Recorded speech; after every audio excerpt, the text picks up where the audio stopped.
மக்கள் அனைவருக்கும் வணக்கம். இன்னைக்கு வரக்கூடிய தகவலின் அடிப்படையில் ஆம்ஸ்ட்ராங் அவர்களுடைய படுகொலைக்கு முக்கிய காரணகர்த்தாவாக இருக்கிறது காங்கிரஸ் நிர்வாகியும் செல்வ பருந்தகையுடைய வலதுகரமாக இருந்த அஸ்வத்தாமன் அவர்கள். இந்த அஸ்வத்தாமன் அவரை ஒரு வாரத்துக்கு முன்னாடி கைது பண்ணாங்க. இதற்கு காரணம் அஸ்வத்தாமன் மட்டும் கிடையாது, அவருடைய அப்பா நாகேந்திரன் அவர்கள் 25 வருஷம் ஜெயிலில் இருக்காரு, அவரும் தான் காரணம். இந்த ரெண்டு பேரையும் காவல்துறையினர் அவங்களுடைய கஸ்டடியில் எடுத்து விசாரிச்சதுல இந்த உண்மை வெளியே வந்திருக்கு.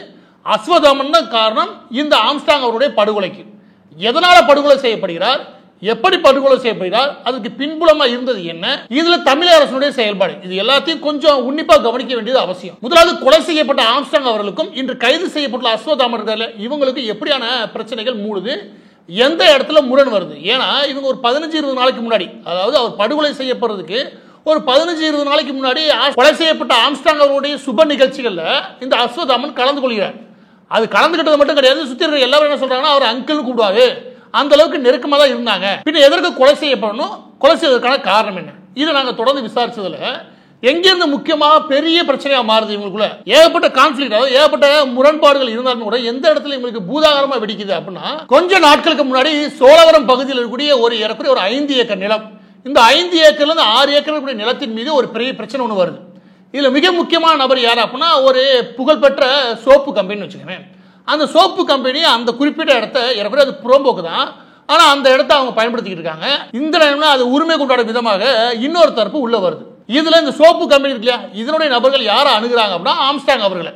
இந்த பகுதியை ஃபுல்லாமே சென்னையை சுத்தி அதனுடைய புறநகரங்களை சுத்தி எல்லா இடங்களுமே ரவுடிகள் வச்சதான் சட்டம், அந்த அளவுக்கு இருக்குன்னு வச்சுக்கோங்க. இதுல அந்த சோப்பு கம்பெனி சம்பந்தப்பட்ட நபர்கள் இருக்காங்களே, இவங்க ஆம்ஸ்ட்ராங் அவர்கள் நாடுறாங்க. ஆம்ஸ்ட்ராங் அவர்கள் அவங்களுக்கு சார்பாக இதை முடிச்சு கொடுக்குறாரு. இதுல எதிர்த்தரப்பு இருக்காங்களே, இந்த எதிர்த்தரப்பு என்ன பண்றாங்க, இவருக்கு ஈக்குவலா ஒரு நபர் தேவை. அப்ப யார் இருக்கா என்ன இருக்கான்னு விசாரிக்கும் போது அப்ப நாகேந்திரன் ஒரு ரவுடி, அப்ப நாகேந்திரனை போய் அணுகலாம் அப்படின்னா நாகேந்திரன் அவர்கள் ஜெயில இருக்காரு. ஆனா அவர் ஜெயில இருந்தாலுமே கூட மறைமுகமா அங்கிருந்து இதை கட்டுப்படுத்துறாரு. எனவே அவரோட மகனை அணுகலாம் அப்படின்னு சொல்லி அஸ்வத்தாமன் அணுகிறார். அவருடைய மகன் தான் அஸ்வத்தாமன் அணுகிறார். அஸ்வத்தாமன் இதுக்குள்ள வராரு. இந்த சோழவரம் பகுதியில் கூட அந்த குறிப்பிட்ட லேண்ட் விஷயத்துல அஸ்வத்தாமன் தலையிட தேவையில்லை. இந்த விஷயத்தை சோப்பு கம்பெனிக்கு ஆதரவாக முடிச்சு கொடுக்குறார் ஆம்ஸ்ட்ராங் அவர்கள். இது என்ன உருவாக்குது அப்படின்னா, எதிர்காலத்தை, அதாவது அந்த பகுதிகளில் தன்னுடைய கட்ட பஞ்சாயத்து மாமூல் வசூல் பண்றது, இல்லாட்டி அரசியல் எதிர்காலம். இதுல நான் ஒரு விஷயம் சொன்னேன், அது என்ன அப்படின்னா அரசியல் எதிர்காலம்னு சொன்னேன் இல்லையா, இது ரொம்ப முக்கியமான கேள்வி. அது என்ன அப்படின்னா, அரசியல் எதிர்காலம்ன்றது ஏடிஎம்கேலையா டிஎம்கேலையா காங்கிரஸ்லையா அதெல்லாம் கிடையவே கிடையாது. இவங்களை பொறுத்த வரைக்கும் தலித் அரசியல் தான். அந்த பகுதியில் இருக்கக்கூடிய பட்டியல சமூக மக்களுடைய அரசியல்ல யார் உயர்ந்து நிற்க போறான், யார் இந்த மக்கள் சொல்றபடி ஓட்டு போட போறான், யார் இந்த மக்களை கட்டுப்படுத்த போறான், இந்த பிரச்சனை இன்னைக்கு நேற்று கிடையாது, கடந்த 30 வருஷமா இருக்கு. இதுல வடசென்னையை தொட்டு சென்னையின் புறநகரங்கள் முழுவதுமாக ஆம்ஸ்ட்ராங்கோட ஆட்கள் இவங்க பெரிய கை ஓங்கி இருக்கு. எனவே இவங்களுடைய ஆதிக்கத்தை குறைக்கிறதுக்கு ஏகப்பட்ட கேங் உள்ளே இருக்கு. இதுல தலித் அரசியல் செய்யக்கூடிய கேங்க. எனவே பா ரஞ்சித் போன்றவர்களோ இல்ல பிற நபர்களோ சொல்ற மாதிரி இது ஏதோ தலித் அரசியலுக்கு எதிரான நபர்கள் செஞ்ச குற்றம்லாம் கிடையவே கிடையாது. தலித் அரசியல் செய்யக்கூடிய கடந்த 30 வருஷமாக தலித் அரசியல் தன் கட்டுப்பாட்டில் இருந்தா பெரிய லெவல ஒரு 100-150 கோடி சம்பாதிக்க முடியும் நினைக்கக்கூடிய எல்லா ரவுடிகளுமே சென்னைக்குள்ள முட்டி மோதிக்கிற மிக முக்கியமான விஷயம். அதே மாதிரியான ஒரு விஷயத்துல தான் இந்த முரண்பாடுகள் உருவாகுது. இந்த முரண்பாடுகள் அஸ்வத்தாமனுக்கு ஒரே இடத்துல உருவாகல, பல இடங்கள்ல உருவாகுது. யாரு, ஆம்ஸ்ட்ராங் சம்பந்தப்பட்ட நபர்களால. எனவே தன்னுடைய அரசியல் எதிர்காலம் பெரிய இருக்க போறது கிடையாது. இந்த மாதிரி கட்ட பஞ்சாயத்து அந்த மாதிரி விஷயங்களை தன்னால பெரிய சோபிக்க முடியாது அவர் நினைக்கிறாரு. அதுதான் மிக முக்கிய காரணம் ஆம்ஸ்ட்ராங் அவர்களை முழுவதுமாக காலி பண்றது. அவர் காலி பண்ணா அரசியல் எதிர்காலம் மட்டும் கிடையாது, எந்த எதிர்காலமும் கிடையாது அஸ்வத்தாமன் அவர்கள் முடிவு போறார். அதுதான் இந்த கொலைக்கு மிக முக்கியமான காரணம். இப்ப நமக்கு இது சிம்பிளா முடிச்சாச்சு. ஆனா இதுல கூர்மையா கவனிக்க வேண்டிய விஷயம் என்ன, பின்னைய அஸ்வத்தாமனை முதல்ல கைது பண்ணாம 23 பேரை கைது பண்ணாங்க. அந்த கட்சி இந்த கட்சி ஏகப்பட்ட பேரை கைது பண்ணாங்களா இல்லையா, பின்னைய அஸ்வத்தாமனை முதல்ல கைது பண்ணாம இந்த 23 பேரை கைது பண்ணதுக்கு அப்புறம் அஸ்வத்தாமன் வர வேண்டி இருக்குது. இந்த நிலைமை உருவானதுக்கு காரணம் என்ன அப்படின்னா, இதுல முதலாவது சொல்லப்பட்டதுன்னா ஆற்காடு சுரேஷ், கொலை செய்யப்பட்ட ஆற்காடு சுரேஷ் அவர்களுடைய கேங் தான் இதை பழிவாங்கும் விதமாக செஞ்சு முடிச்சிருக்காங்க அப்படின்னு சொல்லி செய்தி நிறுவனங்களுக்கு செய்தியை கசிய விட்டது காவல்துறையினர். அதுதான் இங்க இருக்கக்கூடிய செய்தி நிறுவனங்கள் வெளியிட்டாங்க. எல்லா கூட அதுதான் உண்மை நம்பப்பட்டது. அந்த நேரத்தில் கைது செய்யப்பட்ட நபர்களும் அவர் சம்பந்தப்பட்ட நபர்கள் தான். இதுல விஷயம் என்ன அப்படின்னா, இதுக்கு முன்னாடி ஒரு பஞ்சாயத்து சொன்னேன் இல்லையா, இதே மாதிரியான பஞ்சாயத்து முன்பு இடத்துல இருந்துச்சு. அது என்ன அப்படின்னா, இதுக்கு முன்பும் இதே மாதிரி அதுக்கு முன்பு ஒரு சொன்னேன் ஒரு இட பஞ்சாயத்து, அதே மாதிரி ஏதாவது பஞ்சாயத்து இருக்குன்னு வச்சுக்கோங்க. அது ஏகப்பட்ட பஞ்சாயத்து இங்க இருக்கக்கூடிய நிறுவனங்களுக்கு சார்பாக அங்கே நிலம் சம்பந்தமாக, அங்கே மாமூல் வசூல் பண்ற சம்பந்தமாக, அங்க வேலைக்கு ஆட்கள் அனுப்புறாங்களே அது சம்பந்தமாக, அங்க இருக்கக்கூடிய வேஸ்ட் வெளியேறது பாருங்க அதை எடுக்கிற சம்பந்தமாக எல்லாத்துலயுமே இங்க சண்டை உண்டு. இந்த சண்டையில ரவுடிகள் கை ஓங்கி இருக்கு. இதுல மிக முக்கியமாக தென்னரசு ஒரு நபர். எது இந்த பகுஜன் சமாஜ் கட்சி இருக்குல்ல, அது கொலை செய்யப்பட்ட ஆம்ஸ்டாங் அவர்கள் தலைவராக இருந்த பகுஜன் சமாஜ் கட்சியுடைய குறிப்பிட்ட மாவட்ட தலைவராக இருந்தவர். மாவட்ட பொறுப்புல வந்து தென்னரசு. இந்த தென்னரசுன்றது பெரிய ரவுடி. நீங்க யாருமே ரவுடில நினைச்சாங்க, எல்லாருமே ரவுடி தான். அவங்க அண்ணன் நினைக்கிறேன், அவர் ஒரு பாம் சரவணன். இதெல்லாம் பேர் பார்த்தீங்கன்னா வச்சுக்கோங்க, பாம் சரவணன், அவரும் ரவுடி. இந்த தென்னரசுக்கும் ஆற்காடு சுரேஷ் ஒருத்தர் சொன்னார் இல்லையா, அந்த குரூப்புக்கும் இடையில ஒரு பிரச்சனை. எது இதே மாதிரி ஒரு இடத்தகராறுல ஒரு பிரச்சனை. அதன் காரணமா தென்னரசை வெற்றி கொள்றாங்க யாரு, ஆற்காடு சுரேஷ் டீம். இப்ப புரியுதா, ஆற்காடு சுரேஷ் டீம் ஆம்ஸ்டாங் அவர்கள் தான் கொலை செஞ்சாரு அப்படின்னு பின்னாடி ஆம்ஸ்டாங் குரூப் நம்புறதுக்கு காரணமே இந்த தென்னரசுல இவரை வெட்டி கொண்டிருக்காங்க. இவரு ஆம்ஸ்டாங்க்கு வலதுகரமா இருந்தாரு. ஏதாவது புரியுதா, திரும்ப பொறுமையா கேளுங்க, எல்லாம் கோர்வையா வரும். அப்ப ஆற்காடு சுரேஷ் சம்பந்தப்பட்ட டீமுக்கு ஆம்ஸ்டாங் அவர்களுடைய கொலை செய்யப்படுறதுல ஒரு முக்கியமான தேவை இருந்திருக்கு. அப்படின்னா இதே மாதிரி ஏகப்பட்ட பேருக்கு தேவை இருக்கு. இதே மாதிரி ஏகப்பட்ட பேருக்கு ஆம்ஸ்டாங் அவர்கள் கொலை செய்யப்படுன்ற தேவை இருக்குன்னு வச்சுக்கோங்க. இதே மாதிரி எல்லா ரவுடிக்கும் இருக்கு. எப்படி அங்க இருக்கிற எல்லா பேருக்குமே ஒரு 10-15 பகை.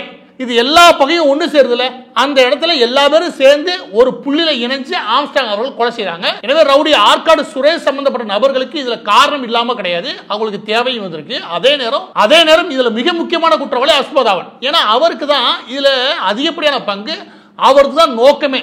இதுல மத்தவங்க எல்லாம் இதுல இணைஞ்சுக்கிறாங்களே ஒழிய மாஸ்டர் மைண்டா சொல்லப்படுறது அஸ்வதாமன் அவர்கள் தான். இப்ப அஸ்வதாமன் ஏனா, ஆற்காடு சுரேஷ் பீனா, சிடிஇ இப்படி எல்லா டீமும் சேர்ந்து ஒரு ஸ்கெட்ச் போடுது. யாருக்கு, ஆம்ஸ்டாங் அவர்களுக்கு. இது எல்லாமே போடும்போது போதுமான லீக்கேஜ் இருந்திருக்கும், கன்ஃபார்மா லீக்கேஜ் இருக்குன்னு வச்சுக்கோங்க. இந்த ரவுடிகள் மத்தியில இது உளவுத்துறைக்கு தெரிய வந்திருக்கும், இது காவல்துறைக்கு தெரியுமா, தெரிய வந்திருக்கும். வந்திருக்கான வாய்ப்பு இல்லாம கிடையவே கிடையாது. இந்த ஆம்ஸ்டாங் அவர்களுக்கு எதிராக நடந்த இந்த ஸ்கெட்ச் இருக்கு இல்லையா, இதை போட்ட அஸ்வதாமனோ பிறனவர்களோ இதை பற்றின விஷயம் தெரிஞ்சிருந்துமே கூட இங்க நடக்கிறதுக்கு தமிழக அரசு அனுமதிச்சுக்கின்ற குற்றச்சாட்டு உண்மை. இதெல்லாம் நடந்துச்சுன்னு வச்சுக்கோங்க, ஆம்ஸ்டாங் அவர்கள் காலி. ஆம்ஸ்டாங் அவர்கள் காலி ஆகணும் அரசியல் ரீதியாக பலருக்குமே ஆசை.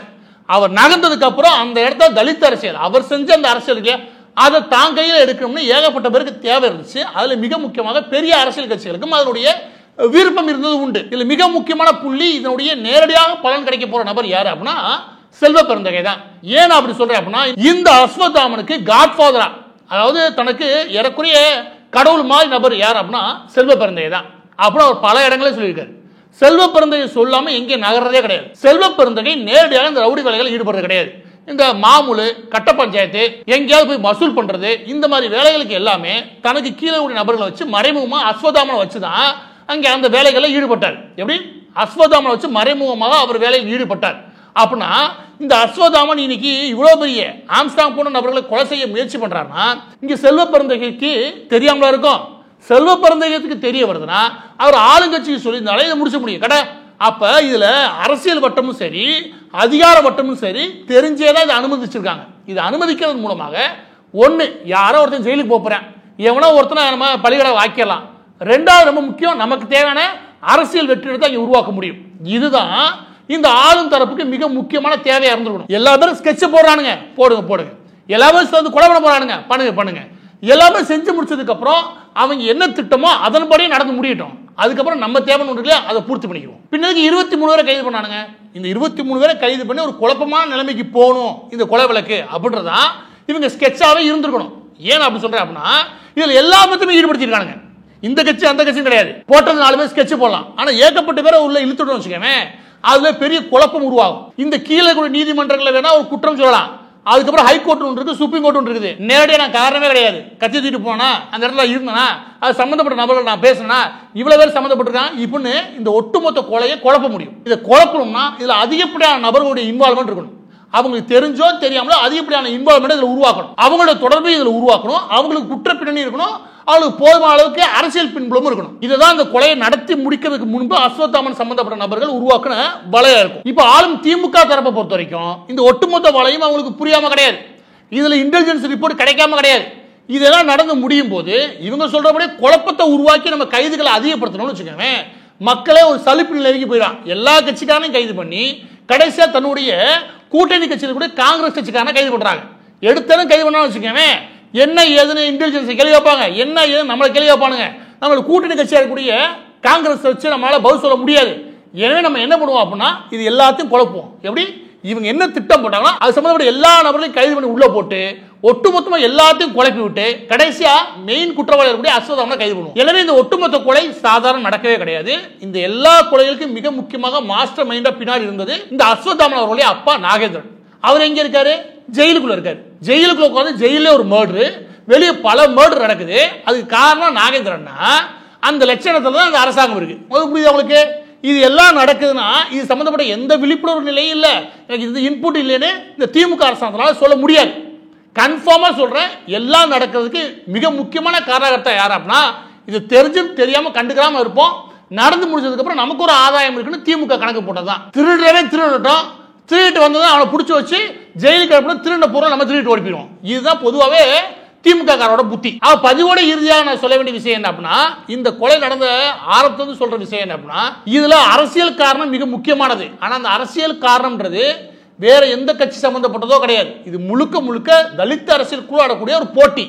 அந்த போட்டியின் காரணமாக கடந்த 30 வருஷமாக இங்க ரவுடிகளுடைய ஆட்டம் உச்சத்தில் இருக்குது. எது? சென்னை முழுவதும் ரவுடிகள் ஆட்டம் உச்சத்தில் இருக்குது. பா ரஞ்சித் கொஞ்சம் கூட வெக்கமே இல்லாம சென்னை நம்மளோடது, அதனால நம்மளோடது நம்மன்னு பிரிவு எந்த இடத்துல? இதுவே வேறொரு அரசியல் தலைவர் உங்கள் சம்பந்தப்பட்ட அப்படின்னு வார்த்தை விட்டா எங்களை மட்டும் என்ன உங்கள்னு சொல்றீங்க, அது என்ன தனியா பிரிச்சு வைக்கிறீங்க, அந்த உங்களுக்கு என்ன அர்த்தம் அப்படின்னு சொல்லி சண்டைக்கு வருமா வராதா? இவர் பேசும்போது மட்டும் நம்மளுடைய சென்னை, நம்மளுடைய சென்னை என்ன அர்த்தம்? நம்ம தான் ஆள்றோம், நம்ம தான் ரவுடித்தனம் பண்றோம் அப்படின்னு அர்த்தம். நான் திரும்ப சொல்றேன், பா ரஞ்சித்ல ஆரம்பிச்சது வெற்றிமாறன் வரை எல்லா நபர்களுக்கும் இந்த சென்னையை பத்தியும் இந்த ரவுடி கும்பலை பத்தி நல்லாவே தெரியும். இது நடக்கிறது அரசியல் சம்பந்தப்பட்ட சித்தாந்தம் சம்பந்தப்பட்ட எந்த மோதலும் கிடையாது. இந்த மக்கள் செல்வாக்கு இவங்க எல்லாம் கட்டுப்படுத்துறது யார்? அந்த கட்டுப்படுத்துறதுக்கு நம்மகிட்ட எந்த அளவுக்கு பவர் இருக்கு? அந்த பவர்ன்றது ரவுடித்தனம். கட்ட பஞ்சாயத்து பண்றது எல்லா கம்பெனியும் தன் கட்டுப்பாட்டில் வைக்கிறது. இதுதானே தவிர வேற எதுவுமே கிடையாது. இது எல்லாம் தப்புன்னு ஒரே ஒரு படம் இருக்கா பார்ப்போம். அவங்க சொல்றேன், ஒரே ஒரு படம், இதெல்லாம் தப்புடா, இது செய்யவே கூடாது, இதனால என்ன நடந்துச்சு, என்ன நன்மை நடந்துச்சு, எவ்வளவு ஒருத்தர் படம் எடுத்து பார்ப்போம். அதான் எடுக்க மாட்டானுங்க. பட்டர்சனின்னு ஒரு படம் எடுப்பானுங்க, அந்த மக்கள் அப்படியே காமிச்சு அதுவே ஹீரோன்னு காட்டுவாங்க.